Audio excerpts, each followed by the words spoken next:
Current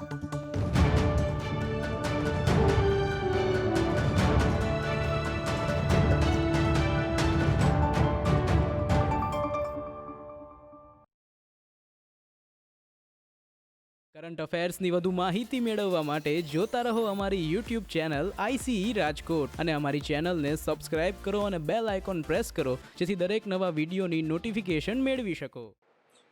નમસ્તે વિદ્યાર્થી મિત્રો, આઈસીઈના ડિજિટલ પ્લેટફોર્મમાં હું અમિત કટારિયા આપ સર્વેનું હાર્દિક સ્વાગત કરું છું.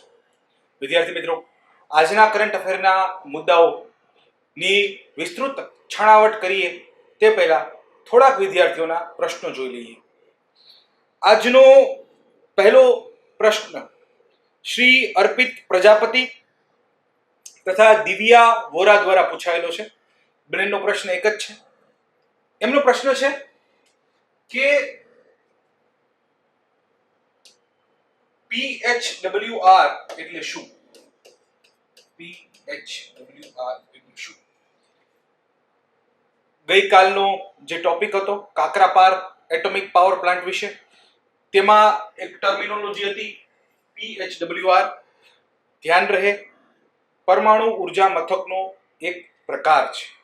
જી હા, પરમાણુ ઉર્જા મથકનો એક પ્રકાર છે જેનું ફૂલ ફોર્મ થશે પ્રેશરાઇઝ્ડ હેવી વોટર રિએક્ટર. જી હા, તેનું ફૂલ ફોર્મ થશે પ્રેશરાઇઝ્ડ હેવી વોટર રિએક્ટર. અનેક પ્રકારના એટોમિક પાવર પ્લાન્ટ હોઈ શકે છે, પરમાણુ ઉર્જા મથકો હોઈ શકે છે, જેમ કે AHWR advanced heavy water reactor, એ ઉપરાંત FBR ફાસ્ટ બ્રીડર રિએક્ટર. ટૂંકમાં કહું તો PHWR એક પ્રકારનો પરમાણુ ઉર્જા મથકનો પ્રકાર છે. કાકરાપાર PHWR પ્રકારનું પરમાણુ ઉર્જા મથક હતું. બીજો પ્રશ્ન, આ પ્રશ્ન જે છે એ શ્રી પાર્થ મિસ્ત્રીનો છે. ખૂબ જ સરળ પ્રશ્ન છે એમનો. PSU નું પૂરું નામ પબ્લિક સેક્ટર અન્ડરટેકિંગ થાય. એમને PSU નું પૂરું નામ પૂછેલું છે અને તે પૂરું નામ છે પબ્લિક સેક્ટર અન્ડરટેકિંગ. ત્રીજો પ્રશ્ન મોકરિયા નરેશનો છે. એમનો પ્રશ્ન છે સર આ ક્રિટિકાલિટી એટલે શું? ગઈકાલનો જ પ્રશ્ન છે. ફરીથી ગઈકાલના વિડીયોમાં જે કાકરાપાર એટોમિક પાવર પ્લાન્ટ વિશે આપણે વાત કરેલી છે તેમાં જ આ શબ્દ હતો કે સમગ્ર ઇન્ડિજિનિયસ કન્ટેન્ટથી, એટલે કે સમગ્ર સ્વદેશી ઇન્સ્ટ્રુમેન્ટથી, સ્વદેશી કંપનીઓ દ્વારા નિર્મિત કાકરાપાર એટોમિક પાવર પ્લાન્ટ જે છે એ ક્રિટિકાલિટી પામ્યો. તો ધ્યાન રહે વિદ્યાર્થી મિત્રો, ક્રિટિકાલિટી પામવું એટલે કે કમર્શિયલ ધોરણે, વ્યાપારિક ધોરણે પરમાણુ ઉર્જા મથક ઇલેક્ટ્રિસિટીનું જનરેશન કરે એ પહેલાના તબક્કાને કહીશું ક્રિટિકાલિટી પામવું. એટલે કે કાકરાપાર એટોમિક પાવર પ્લાન્ટ વ્યાપારિક ધોરણે ઉર્જાનું, ઇલેક્ટ્રિસિટીનું, વિદ્યુતનું ઉત્પાદન કરે તે પહેલાનું જે ચરણ છે એને કહીશું ક્રિટિકાલિટી પામવું. તો આ આજના પ્રશ્નો હતા વિદ્યાર્થી મિત્રો. હવે આપણે કરંટ અફેર્સના આજના મુદ્દાઓ સાથે આગળ વધીએ. આજના કરંટ અફેરમાં જે પ્રથમ મુદ્દો છે તે સંકળાયેલો છે રેઇઝની સાથે. રેઇઝ જેનું full form retrofit of air conditioning to improve indoor air quality for safety and efficiency. જી હા વિદ્યાર્થી મિત્રો, થોડું અટપટું છે, ફરી એક વખત આપણે જણાવી દઉં છું. retrofit of air conditioning to improve indoor air quality for safety and efficiency એક પ્રકારની યોજના છે. જો આનું ગુજરાતી કરીએ તો એર કન્ડિશનિંગ જે છે તેને નવેસરથી તેના વિશે વિચારવું, ઇમ્પ્રૂવ ઇન્ડોર એર ક્વોલિટી આંતરિક હવાની ગુણવત્તાને સુધારવા માટે, સુરક્ષા અને એફિશિયન્સી વધારવા માટે શું કરવાનું છે? એર કન્ડિશનિંગને રિટ્રોફિટ કરવાનું છે, નવેસરથી એના વિશે વિચારવાની વાત કરે છે. રેઇઝ જે છે એક પ્રકારનો રાષ્ટ્રીય પ્રોગ્રામ છે.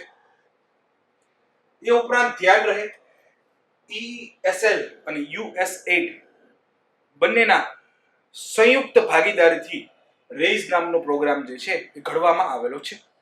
ફરીથી વિદ્યાર્થી મિત્રો, EESL energy efficiency services limited એક સરકારી સંગઠન છે. Energy efficiency services limited. હું તમને ઉદાહરણ આપે એક સ્કીમ જે છે એ સાંભળેલી છે, ઉજાલા યોજના. ચોક્કસથી સાંભળેલી હશે. ઉન્નત જ્યોતિ યોજના હતી, ઉજાલા યોજના હતી. તે હેઠળ CFL બલ્બ જે છે એ શરૂઆતમાં સરકાર દ્વારા સસ્તા ભાવે આપવામાં આવતા હતા. પહેલા જે છે એ 100 વોટના બલ્બ આવતા, તે ખૂબ જ વીજળીનું કન્ઝપ્શન કરતા, વીજળીનો ઉપયોગ કરતા. પરંતુ ત્યારબાદ CFL બલ્બ આવ્યા, તે ઓછી વીજળીએ વધુ પ્રકાશ આપતા હતા. આ CFL બલ્બનું સસ્તા ભાવે નિર્માણ તથા પહોંચાડવાનું ગ્રાહકો સુધીનું કાર્ય જે છે તે ESL ના જિમ્મે હતું. એનું નામ જ શું છે? Energy efficiency services limited. Services limited કેવી સર્વિસીસ આપશે? જેનાથી ઉર્જાની કરકસર થઈ શકે તેવી, એવું કામ કરનારું, ઉર્જાની કરકસરનું કામ કરનારું સરકારી સંગઠન. અને United states agency four international development, અમેરિકાની એક એજન્સી છે, એજન્સી ફોર ઇન્ટરનેશનલ ડેવલપમેન્ટ, તેને EESL સાથે મળી એક પ્રોગ્રામ શરૂ કર્યો જેનું નામ છે રેઇઝ. રાષ્ટ્રીય પ્રોગ્રામ છે. શું કરવા માટેનો પ્રોગ્રામ? ફંક્શન શું છે પ્રોગ્રામનું? લક્ષ્ય શું છે પ્રોગ્રામનું? તો કામના સ્થળો પર હવાની ગુણવત્તા જાળવવાનું એ આ પ્રોગ્રામનું મુખ્ય લક્ષ્ય છે. કામના સ્થળો પર હવાની ગુણવત્તા જાળવવાનું. જો વિદ્યાર્થી મિત્રો, EESL નું મુખ્ય કાર્ય શું છે? ઉર્જાની ખપત, ઉર્જાના કન્ઝપ્શનને ઓછું કરવું. રેઇઝ પ્રોગ્રામ પણ એના માટે જ છે. એવા ભવનોનું નિર્માણ કરવાનું, એવી બિલ્ડિંગનું નિર્માણ કરવાનું કે જેથી એર કન્ડિશનિંગ જેવી સિસ્ટમ, કુલિંગ સિસ્ટમની જરૂરત ઓછી રહે. મતલબ કે બિલ્ડિંગની રચના જ એવી રીતે કરો કે જેથી તાપમાન આપોઆપ કાબુમાં રહે. તો એવા બિલ્ડિંગ્સ બનાવવાની વાત જે છે એ રેઇઝ પ્રોગ્રામ હેઠળ કરવામાં આવેલી છે. ફરીથી જણાવી દઉં, કામના સ્થળો પર હવાની ગુણવત્તા જાળવવા માટે હમણાં લોકડાઉન ખુલશે એટલે સ્વાભાવિક રીતે વિદ્યાર્થી મિત્રો ફરીથી જે છે વર્કિંગ સ્પેસ, ઓફિસીસ આ બધું શરૂ થઈ જશે. તો ત્યાં વીજળીની બચત કેવી રીતે કરી શકાય છે, ઇલેક્ટ્રિસિટી કન્ઝપ્શનને કેવી રીતે ઘટાડી શકાય, ખાસ કરીને કુલિંગ પર ભાર આપવાનો છે, એ લક્ષ્ય છે રેઇઝ પ્રોગ્રામનું. જો આપ જોઈ શકો છો, રિટ્રોફિટ ઓફ એર કન્ડિશનિંગ. શાના માટે? ઇન્ડોર એર ક્વોલિટીને ઇમ્પ્રૂવ કરવા માટે, સેફટી અને એફિશિયન્સી માટે આ પ્રોગ્રામ શરૂ કરવામાં આવ્યો છે. પ્રોગ્રામ EESL અને USAID વડે શરૂ કરવામાં આવેલો છે. તેના માટેનો રાષ્ટ્રીય પ્રોગ્રામ છે. પરંતુ હું આપને જણાવી દઉં કે આ રેઇઝ પ્રોગ્રામ જે છે એ કોના હેઠળ છે? મૈત્રી હેઠળ છે.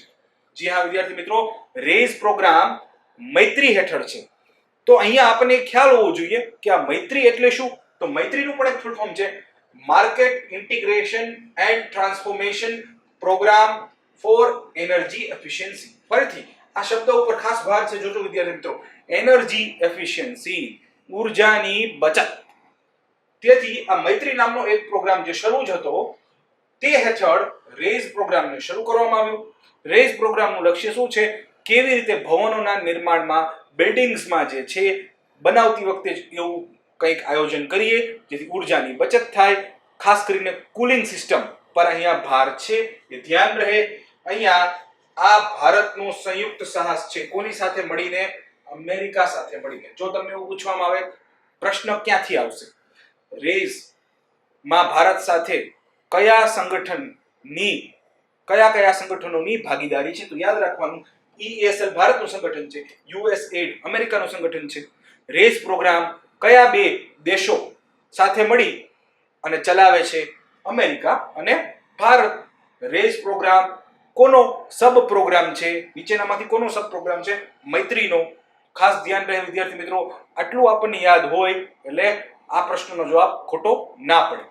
ચલો વિદ્યાર્થી મિત્રો, નવા મુદ્દા તરફ જઈએ. અત્યંત ઉપયોગી પરીક્ષાના દ્રષ્ટિકોણથી અને ભારતના નાગરિક તરીકે પણ અત્યંત ઉપયોગી. કઈ રીતે અત્યંત ઉપયોગી ભારતના નાગરિક તરીકે? તો એના માટે હું અહીંયા 3 શબ્દો લખી દઉં છું. શબ્દો છે જાગો, ગ્રાહક, જાગો. જો આપ સામાન્ય રીતે પરીક્ષાની તૈયારી ન કરતા હોય અને માત્ર ભારતના નાગરિક હોય, કન્ઝ્યુમર હોય, ગ્રાહક હોય, જે આપ હોય હશો જ, તો એવા સંદર્ભમાં પણ આ મુદ્દો આપના માટે અત્યંત મહત્વપૂર્ણ સાબિત થશે. કયો મુદ્દો છે? ગ્રાહક સુરક્ષા ધારો 2019. વિદ્યાર્થી મિત્રો ધ્યાન આપજો, ગ્રાહક સુરક્ષા ધારા 2019 નો ડ્રાફ્ટ મુસદ્દો, કાચો મુસદ્દો 2019 માં ઘડવામાં આવેલો હતો. તેથી અહીંયા 2019 છે. 2019 જોઈ અને આપને એવું ન થાય આ કેવી રીતે કરંટમાં, અત્યારે તો 2020 ચાલે છે. જીના વિદ્યાર્થી મિત્રો એકદમ કરંટ, એકદમ તાજો મુદ્દો છે. ગ્રાહક સુરક્ષા ધારો 2019 નો ડ્રાફ્ટ 2019 માં ઘડવામાં આવેલો, એટલે ત્યાં 2019 છે. પરંતુ વિદ્યાર્થી મિત્રો ધ્યાન રહે કે આ ગ્રાહક સુરક્ષા ધારો 2019 કન્ઝ્યુમર પ્રોટેક્શન એક્ટ 2019 20 જુલાઈ 2020 થી લાગુ થવાનું ચાલુ થયું. એટલે કે હજુ હમણાં 4 દિવસ પહેલા, ધ્યાન રહે વિદ્યાર્થી મિત્રો, હજુ હમણાં 4 દિવસ પહેલા ગ્રાહક સુરક્ષા ધારો લાગુ થવાનું શરૂ થયો. નવો ગ્રાહક સુરક્ષા ધારો લાગુ થવાનું શરૂ થયું. કઈ તારીખથી? 20 જુલાઈથી.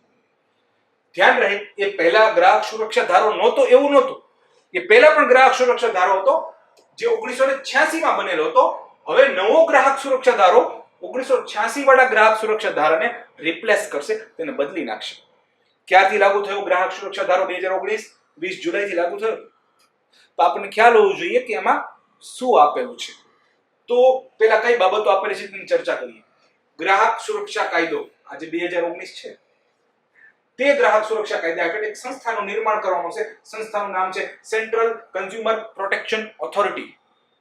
વિદ્યાર્થી મિત્રો સેન્ટ્રલ કન્ઝ્યુમર પ્રોટેક્શન ઓથોરિટી નામની સંસ્થા ગ્રાહક સુરક્ષા ધારા 2019 હેઠળ પ્રથમવાર બની. આ એક નિયમનકારી સંસ્થા છે. ધ્યાન રહે નિયમનકારી એટલે કે રેગ્યુલેટરી બોડી છે. CCPA એટલે કે સેન્ટ્રલ કન્ઝ્યુમર પ્રોટેક્શન ઓથોરિટી, કેન્દ્રીય ગ્રાહક સુરક્ષા ઓથોરિટી. કઈ બાબતોમાં ગ્રાહકની સુરક્ષા કરશે? જો કોઈ ખોટી વ્યાપારિક રીતો અપનાવે તો ગ્રાહકની સુરક્ષા કરશે. ખોટી વ્યાપારિક રીતો, જો કોઈ કંપની પોતાનો માલ કે સેવા વેચવા માટે અપનાવે તો સ્વાભાવિક રીતે CCPA પાસે જઈને આપ ફરિયાદ કરી શકશો. ગેરમાર્ગે દોરતી જાહેરાતો, આપ જોઈ હશે ઘણી બધી ગેરમાર્ગે દોરતી જાહેરાતો, જેમાંની સૌ પ્રથમ જાહેરાતો જે છે એ કઈ છે? ફેરનેસ ક્રીમની, કે ભાઈ ફેરનેસ ક્રીમ લગાવો અને 3 શેડ ગોરા થઈ જાઓ. ફેરનેસ ક્રીમ ન લગાવતા હોય, તમે કાળા હોય તો તમને જોબ ન મળે, તમારા વિવાહનું નક્કી ન થાય. ફેરનેસ ક્રીમ લગાવો, અત્યંત કોન્ફિડન્સથી તમે ભરાઈ જાઓ અને ત્યારબાદ બધા અટકેલા કામો પૂરા થઈ જાય. જાણે ફેરનેસ ક્રીમ કોઈ કલ્પવૃક્ષ હોય તેવું દર્શાવવામાં આવે. તો આ ગેરમાર્ગે દોરતી જાહેરાત છે. ત્યારબાદ બોડી બિલ્ડિંગ માટેના જે પાવડર્સ વગેરે આવે છે તે પણ ગેરમાર્ગે દોરતી જાહેરાતો છે. તો ધ્યાન રહે વિદ્યાર્થી મિત્રો કે સેન્ટ્રલ કન્ઝ્યુમર પ્રોટેક્શન ઓથોરિટી જો આવી કોઈ ખોટી વ્યાપારિક રીતો કોઈ અપનાવતું હશે, ગેરમાર્ગે દોરતી જાહેરાતો ને કોઈ દર્શાવતું હશે પોતાની પ્રોડક્ટ કે સર્વિસને વેચવા માટે, તો CCPA પાસે જઈ અને ફરિયાદ કરી શકાય છે. આ CCPA નું ગઠન ગ્રાહક સુરક્ષા ધારા 2019 હેઠળ થયું છે. નિયમનકારી સંસ્થાનું નિર્માણ થયું છે. આ CCPA નું મુખ્યાલય નેશનલ કેપિટલ રિજિયન દિલ્હીમાં આવેલું હશે. જી હા વિદ્યાર્થી મિત્રો, મુખ્યાલય એટલે હેડક્વાર્ટર નેશનલ કેપિટલ રિજિયન દિલ્હીમાં આવેલું હશે. આ CCPA central consumer protection authority પાસે પોતાની એક ઇન્વેસ્ટિગેટિવ વિંગ હશે, જેમાં એક હેડ ડાયરેક્ટર હશે, જેમાં એક મુખ્ય અધિકારી હશે જેને ડાયરેક્ટર જનરલ કહેવાશે, ડીજી કહેવાશે. એટલે ખાસ ધ્યાન રહે CCPA જે સંસ્થાનું નિર્માણ થયું ગ્રાહક સુરક્ષા ધારો 2019 એની પાસે પોતાની તપાસ એજન્સી હશે. આ તપાસ એજન્સીના સૌથી મુખ્ય જે હશે એને ડાયરેક્ટર જનરલ કહેવામાં આવશે, ડીજી કહેવામાં આવશે. હજુ આગળ આ સંસ્થા વિશે માહિતી જોઈએ તો આ જે માહિતી છે એ તફાવત દર્શાવી રહી છે. શું દર્શાવે છે? તફાવત. આ જે છે ને એ કન્ઝ્યુમર પ્રોટેક્શન એક્ટ ગ્રાહક સુરક્ષા ધારો 1986 ની વાત છે, જૂનો કાયદો. અને આ તરફ છે કન્ઝ્યુમર પ્રોટેક્શન એક્ટ 2019, નવો કાયદો ગ્રાહક સુરક્ષા ધારો 2019 વાળો, જે હમણાં 4 દિવસ પહેલા 20 જુલાઈ થી લાગુ થયો, તે આ તરફ છે. જોઈએ કે બંનેમાં આમાં નવું શું આવ્યું હોય તો આપણને ખ્યાલ હોવો જોઈએ ને. ખાલી હું વાત કરી દઉં કે ભાઈ ગ્રાહક સુરક્ષા ધારો 2019 માં આ છે તો આપને ખ્યાલ ના આવે કે ભાઈ પેલા શું હતું અને હવે શું છે. એ કમ્પેરિઝન છે. જોઈએ કે શું કમ્પેરિઝન છે.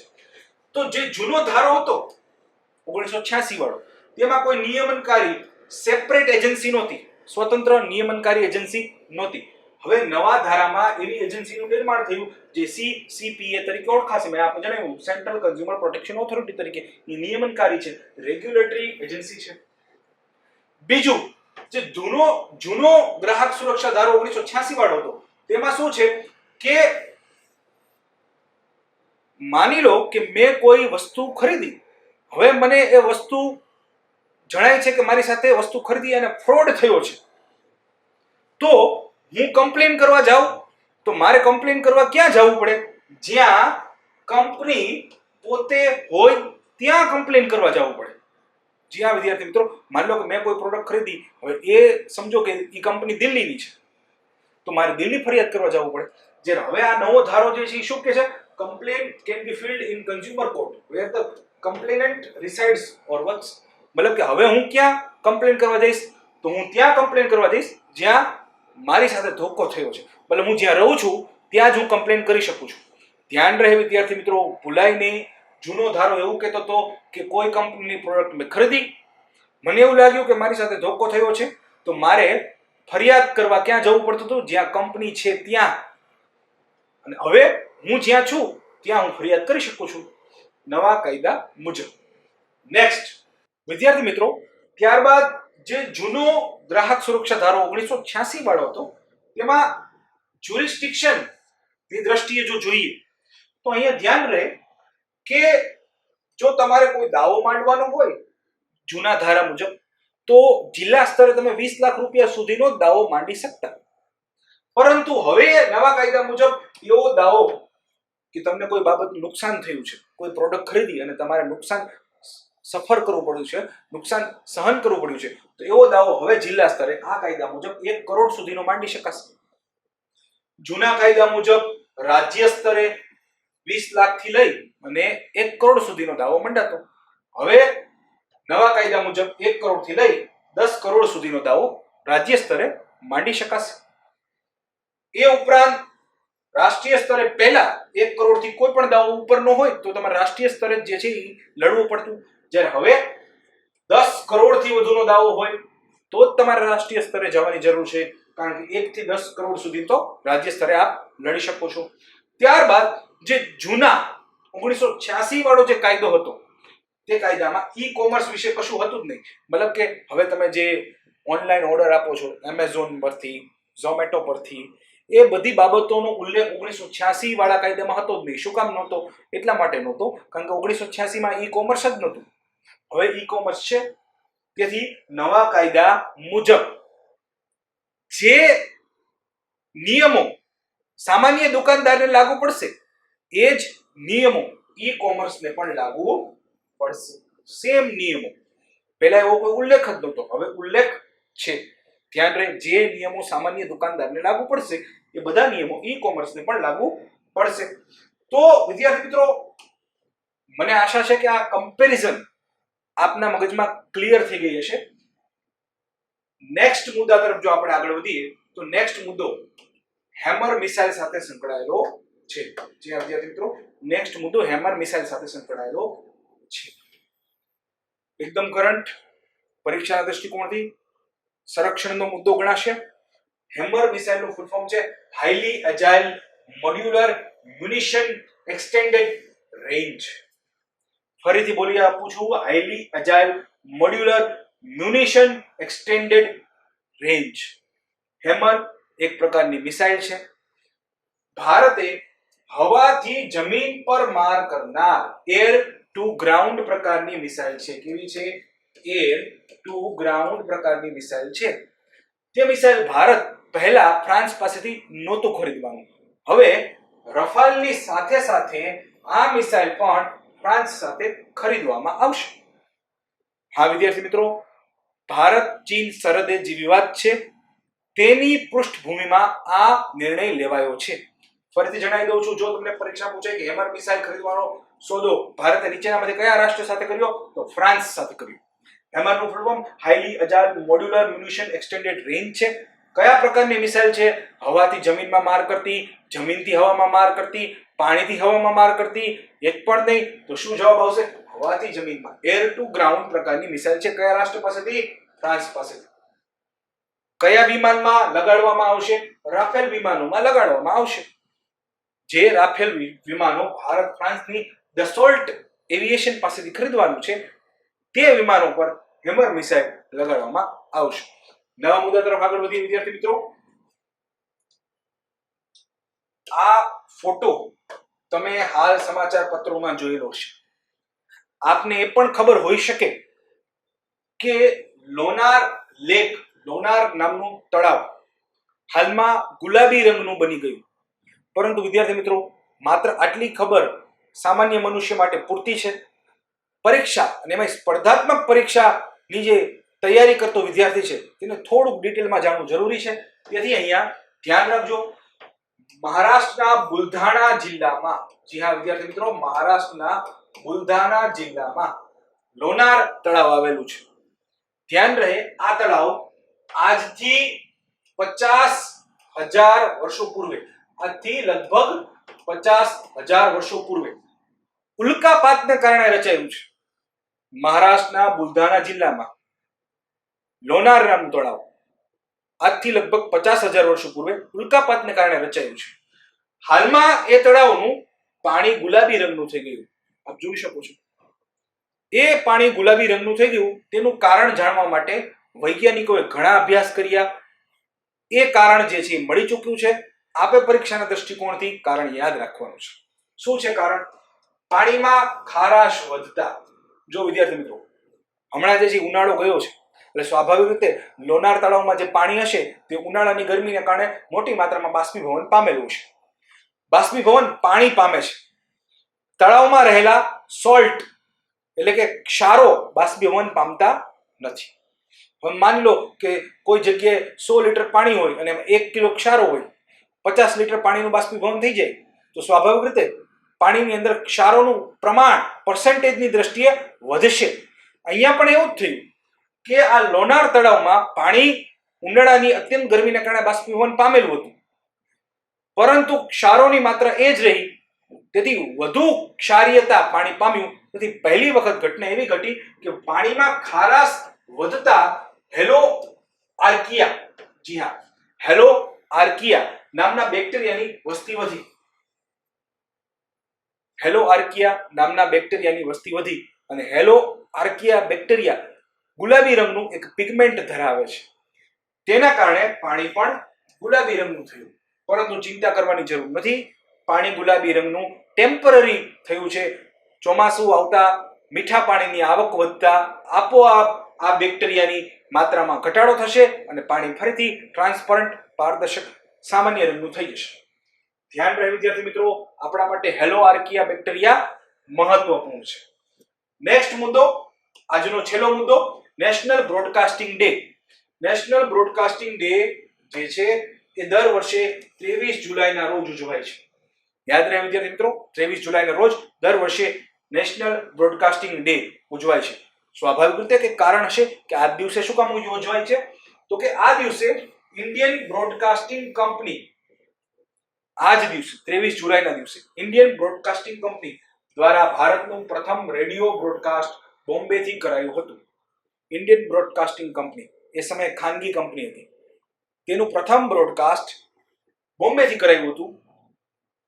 કઈ તારીખે કરાયું હતું? 23 જુલાઈના રોજ. કઈ સાલમાં કરાયું હતું? 1927માં પહેલી વખત સંગઠિત સ્વરૂપે કરાયું હતું.